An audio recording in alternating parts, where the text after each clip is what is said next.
Welcome to another deep dive here on Inside the Future. I want you to do something for a second. Just take a look around the room you are sitting in right now. Yeah, just give it a quick scan. Right. Scan the walls, the furniture, maybe the little objects on the shelves. Now, let me ask you a question.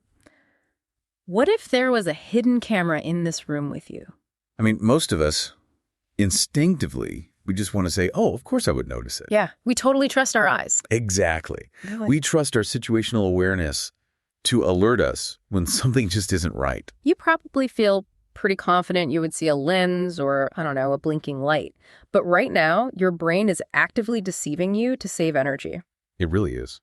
Today, we are unpacking the uncomfortable truth about the limits of human perception. We're going to explore why our highly evolved, brilliant brains actually have massive blind spots. Huge blind spots, yeah. And ultimately, we want to figure out how we can protect our privacy without, driving ourselves completely paranoid. It forces us to confront this fundamental misunderstanding we have about our own biology. What do you mean by that? Well, we tend to think of our vision like a video camera. Like we are recording every single pixel of reality in real time. In perfectly sharp, high definition, right? Exactly. But that is just a biological illusion. It's a trick. So let's get into the mechanics of that illusion, because the reality of what our eyes actually process is just staggering. It's a massive amount of data. When you open your eyes, your retinas are bombarded by an enormous amount of visual data every single second. It is this tidal wave of photons, light, shadow, color, and depth. To put some numbers on it, the human eye has over 100 million photoreceptors. Wow, 100 million. Yeah, and every single millisecond, those receptors are firing off signals. They're sending roughly 10 million bits of raw data per second down the optic nerve. 10 million bits a second? That sounds overwhelming. It is. It's far more data than the conscious brain could ever possibly handle. So what happens if it tries? If your visual cortex actually tried to consciously process every single detail your eyes take in, you would be completely paralyzed. Just paralyzed by sensory overload. Right. You wouldn't even be able to walk down a hallway, let alone hold a conversation with someone. So to cope with this, avalanche of data, the mind essentially acts as an aggressive bouncer at a nightclub. I love that analogy. It really does. It simplifies the world. It constantly prioritizes only what feels immediately relevant to you in that exact moment. And it quietly, efficiently just throws the rest of the data out the back door. Right. It filters out the noise before you even realize the noise was there. The brain relies really heavily on foveal vision. That's that tiny, sharp center of our focus. And the rest. It leaves the rest of our peripheral vision incredibly blurry and devoid of detail. It just fills in the gaps with assumptions. It makes me think about my smartphone. How so? Well, when your phone starts lagging because you have 50 apps open in the background? Oh, yeah, and the battery is draining. Exactly. Yeah. You have to go in and force close all those background apps just to free up memory so the main screen runs smoothly and you can finally send a text. That is essentially the exact mechanism happening in our heads. Wait, so is my brain basically pasting a fake background over reality? Think of it like managing RAM in a computer.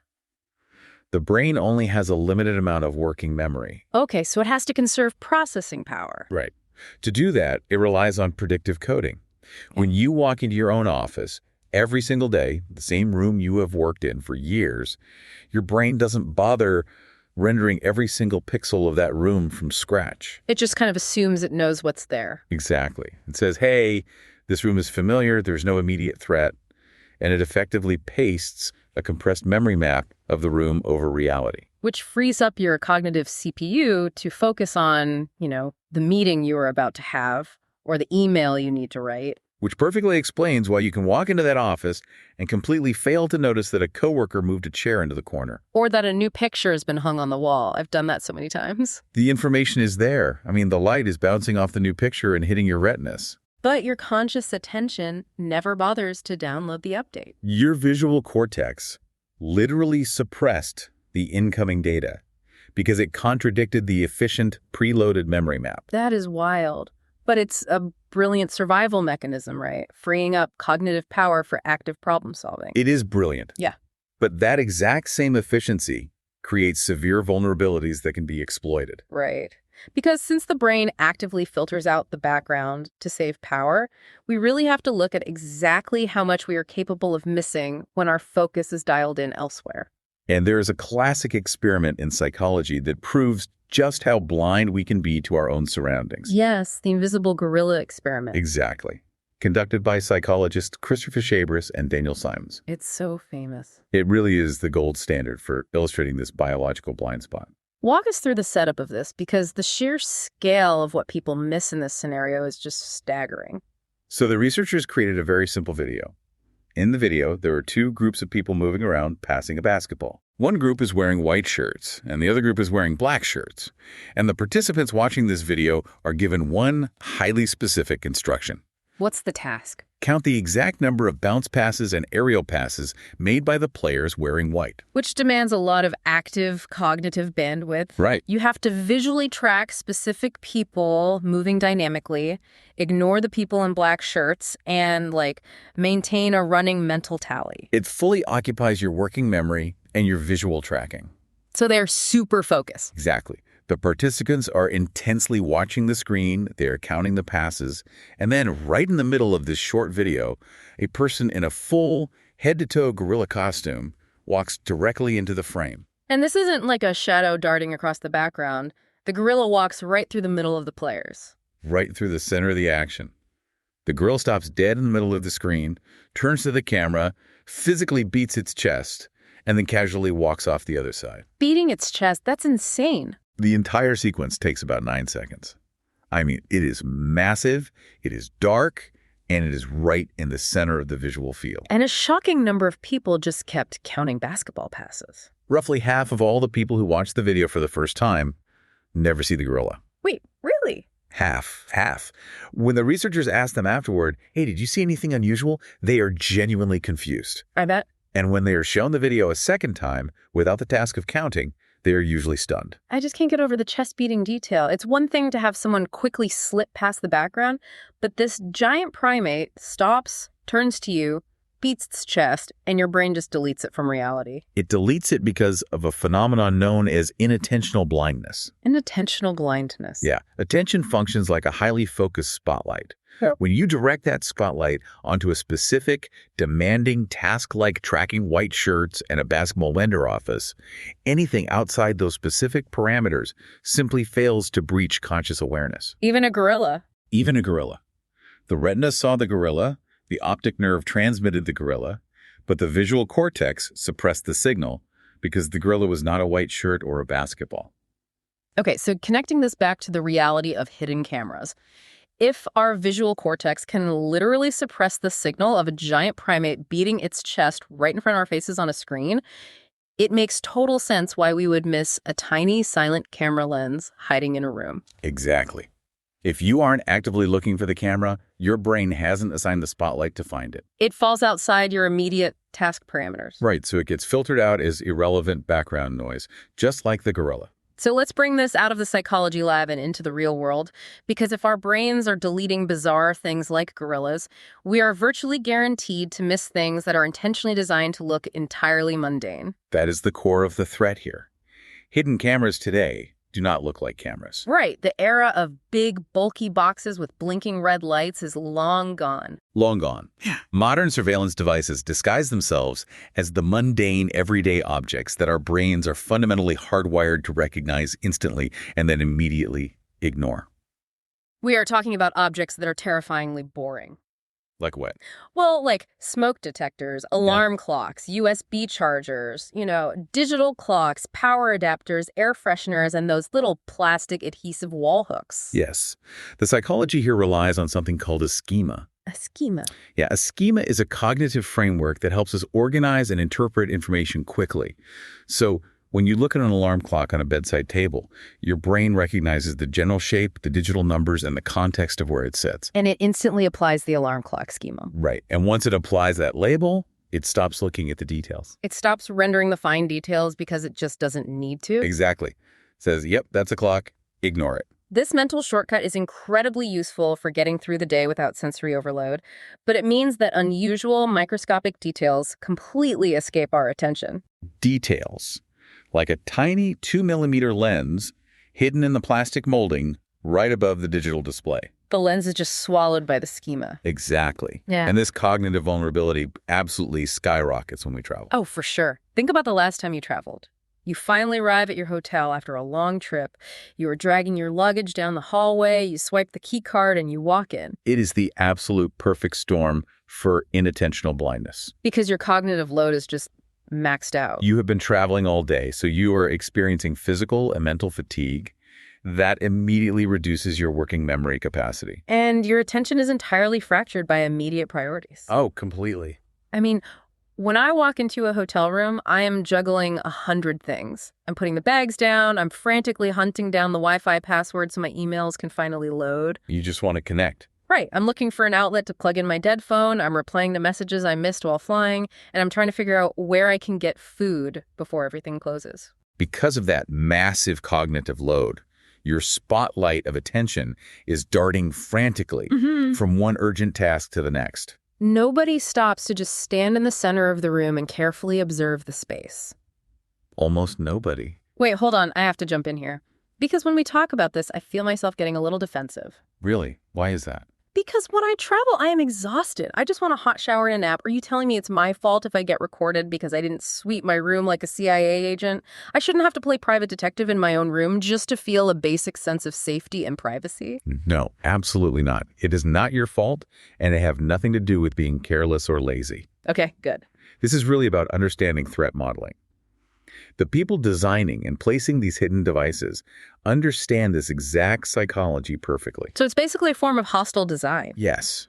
They know you are exhausted when you walk through that door. They know exactly how our priorities work. And they weaponize our exhaustion, our divided attention, and our fundamental need for familiar comforts against us. Wow. Think about where these devices are often found. They put the hidden camera inside a fake USB charging brick and plug it into the wall facing the bed. Facing the bed. Because they know the very first thing you will do when you enter that room is look for a place to plug in your dying phone. Exactly. They place the threat precisely where your fatigued brain is seeking relief. They weaponize our need for comfort. That is chilling. It really is. But it brings up a huge biological question for me. If our brains are so highly evolved, if we are, the apex species on this planet, why hasn't the human brain adapted to spot these modern threats? Why are we so easily tricked by a plastic wall hook? Well, it comes down to a massive evolutionary mismatch. A mismatch. Yeah. Biological evolution moves at a glacial pace. It takes hundreds of thousands of years to make significant changes to human neurology. But surveillance technology is moving at light speed. Exactly. Compare human evolution to the explosive, exponential speed of tech over just the last 20 years. It's crazy. We now have CMOS image sensors that are barely the size of a pinhead, yet they can capture a wide-angle, distortion-free view of an entire room. And we have microscopic lenses, constant power sources, because they are wired directly into a functioning alarm clock. Plus cloud storage to instantly upload the footage over the hotel's own Wi-Fi, and AI processing to sift through the data. And while all of that technology has fundamentally transformed the threat landscape, human perception has not changed at all. Not even a little bit. No. The way your optic nerve communicates with your visual cortex right now is essentially identical to how our ancient ancestors processed visual information thousands of years ago on the savannah. So our brains are basically designed like a motion sensor floodlight. That's a great way to put it. We are built to notice the tiger jumping out of the bush, right? The sudden violent movement. But a hidden camera is a completely static threat. Yes. It's like a rock sitting in the grass. The motion sensor is never going to trip. That is the perfect biological analogy. Our brains rely heavily on the magnocellular pathway. Which does what? It's highly attuned to sudden, rapid movement and high contrast changes in our peripheral vision. It is a brilliant system for detecting predators or incoming physical threats. But what about tiny details? Detecting fine static detail requires the parvocellular pathway. And that only engages when we actively, consciously focus our foveal vision on a specific point. So we literally did not evolve a passive neurological mechanism to spot a piece of miniature electronics silently hiding inside a plastic casing. There is no evolutionary precedent for a static, non-moving threat that observes you. So basically, we're running ancient hunter-gatherer hardware, but we are trying to detect 21st century spy gadgets. The hardware just cannot compute the modern threat. Yep. We are losing the game of hide and seek because the rules changed overnight and our biology wasn't updated. Which feels a bit depressing, honestly. You can feel that way, yeah. Because if our evolutionary biology is so hopelessly outmatched by Moore's law and microscopic technology, how do we ever level the playing field? We can't sit around waiting 100,000 years to evolve better optic nerves. Well, we don't have to wait Hmm. because we can use our own technology to fight back. Okay, that's good news. And more importantly, we can consciously override our own neurological autopilot. So technology created this asymmetric problem, but it is actually stepping in to provide the solution and support human awareness. Exactly. As the hidden devices get smaller, we have to fight fire with fire. Right. We are now using artificial intelligence, computer vision, and advanced detection technology to identify the subtle physical properties of these devices. And the crucial advantage of AI is that it doesn't suffer from inattentional blindness. It doesn't miss the gorilla. No, it doesn't. An AI scanner doesn't have cognitive overload, Right. it doesn't care about the basketball passes, and it isn't distracted by how tired it is after a long flight. It doesn't rely on mental schemas. But how does it actually spot the camera if the lens is so small? It looks for specific, undeniable physical properties. For example, a camera lens, no matter how microscopic, is made of curved, coated glass. Okay.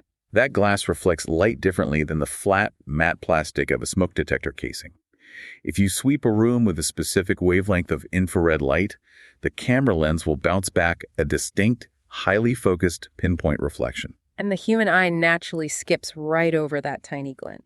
But a smartphone camera paired with an AI detection algorithm catches it instantly. That's amazing. And the AI can also detect the invisible signals, right? The actual data being transmitted. Yes, through radio frequency sweeping.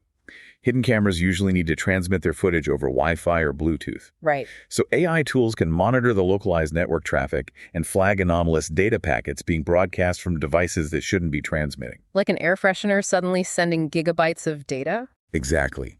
The AI does the heavy lifting for our tired brains by highlighting the physical anomalies that our hunter-gatherer hardware simply cannot process. It gives our ancient biology a necessary upgrade. But I think that brings us to the emotional core of this deep dive. I agree. Because digging into the mechanics of hidden cameras and biological blind spots can easily make you want to put on a tinfoil hat, throw your smartphone in the river, and just never leave your house again. It's a lot to process. But learning about these biological limits shouldn't drive us toward paranoia. Not at all. It is about reframing our relationship with risk and routine. Think about how we handle other everyday risks. We lock our front doors at night. Of course, every single night it's automatic. But you don't lock your door because you live in a state of paralyzing, obsessive fear that someone is going to kick it down while you sleep. No, you lock it to protect your sanctuary. Exactly. It is a simple, healthy habit. We all wear seatbelts when we drive. Not because we expect to crash the car into a wall on every commute, but because we inherently understand that preparation drastically reduces risk. It is just a baseline level of preparedness. It's practical. Approaching our personal privacy in a hyper-connected world requires adopting that exact same mindset. It has to be practical, not paranoid.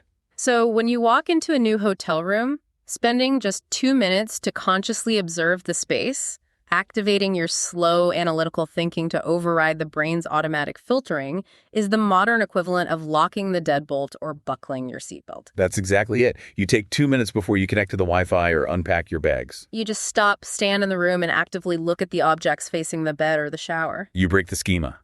You force your brain to actually render the details of the alarm clock. Right. You might use a detection app on your phone to scan the network or shine your flashlight to look for that curved glass reflection. But taking those 2 minutes, you are consciously shifting your spotlight of attention. You are taking control of your cognitive bandwidth instead of letting your exhaustion dictate what you see. Exactly. I love that approach. It takes the anxiety out of the equation and replaces it with a simple, empowering action. It's mindful observation, driven by a calm awareness rather than operating out of fear. We have to consciously tell our brains, hey, stop first closing the background apps for just a second. Let's actually look at the room we are standing in. You have to manually override the autopilot. Yeah. Because the conversation we are having today isn't ultimately just about spy cameras. No, it's bigger than that. It is about deeply understanding the incredible strengths and the natural, unavoidable limitations of our own minds. Well, as we wrap up today's deep dive, you always manage to pull out one last thought for us to chew on, something that builds on everything we've discussed and pushes it just a little bit further into the future. What do you have for us today? Well, we talk about how our brains naturally filter out what is normal to save energy, Right. and how we are now increasingly relying on AI to scan our environments and flag what is physically abnormal. Yes. But what happens 5, 10, or 20 years from now when surveillance technology becomes so incredibly advanced, perhaps using metamaterials or biological camouflage, that it can perfectly mimic the exact normal baseline that even our AI detection algorithms expect? Oh, wow. If the disguise becomes flawless at a molecular or digital level, will we eventually have to outsource all our trust entirely to machines just to safely navigate a hotel room? That is a terrifying thought. Or is it possible, through rigorous conscious practice, to somehow train our ancient hunter-gatherer brains to finally break their own evolutionary habits and learn to see the invisible gorilla hiding in plain sight? Wow. Are we destined to outsource our trust, or can we hack our own biological evolution? That is going to stay with me the next time I travel. Thank you for listening to another intense topic here on Inside the Future. Please stay tuned for another interesting episode.